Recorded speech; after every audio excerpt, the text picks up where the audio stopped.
Have you ever felt like there's a more poetic way to understand how your own mind works? Not just the psychology of it, but its natural rhythm, its own unique song. Well, we're about to dive into a framework called Arreqqana cognitive resonance, which gives us this really beautiful, metaphorical way of looking at the very patterns of our thoughts. And this right here, this single line, really just sets the tone for everything.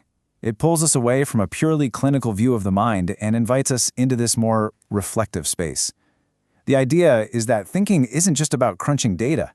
It's an act of listening to our own internal nature, our own inner wind. So the heart of this framework is built around 5 distinct patterns of thought, or what it calls resonances. You can think of them like 5 different instruments in an orchestra, right? Each one has its own sound, its own special role. So let's get into what each one is. Okay, so what is a cognitive resonance type?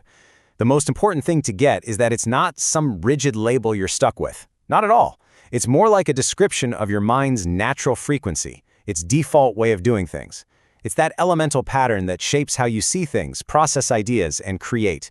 Knowing it can really help you play to your strengths. So this gets to one of the big foundational questions the framework helps us think about.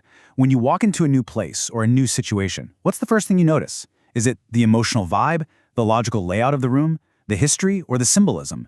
Your answer is a huge clue to your resonance. And here's the other side of that coin. When you're faced with a challenge, what's your go-to move? Do you kind of feel your way to a solution? Do you map out a super clear step-by-step plan?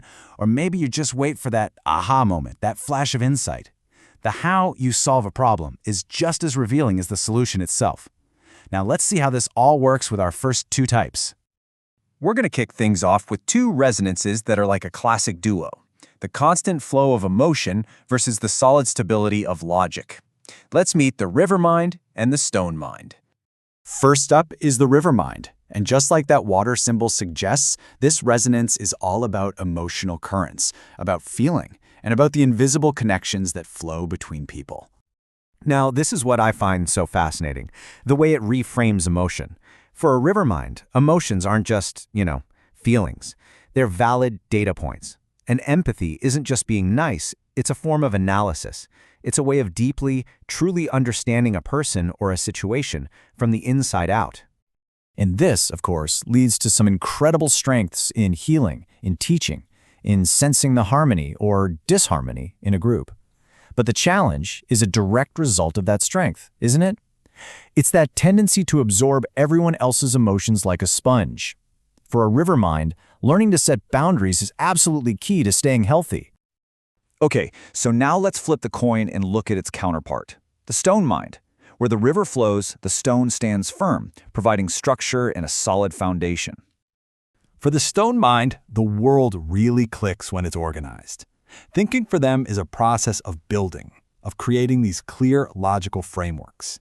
They want to understand things from the ground up, one solid piece at a time, making sure every part fits just right. This brings with it these amazing gifts of precision and organization. These are the people who build stable systems that just work. The flip side, of course, is a potential for rigidity, right? A real difficulty in adapting when the plan suddenly changes. For a stone mind, real growth often means learning to embrace just a little bit of chaos. All right, we've covered emotion and logic. Now we're going to explore the next 3 resonances, and these get a little more abstract. We've got the root mind, which is tied to the past, the wind mind, all about patterns, and the ether mind, which looks way into the future. So let's start with the root mind, the one that's deeply grounded in history and continuity. A root mind sees what's happening now through the lens of everything that came before.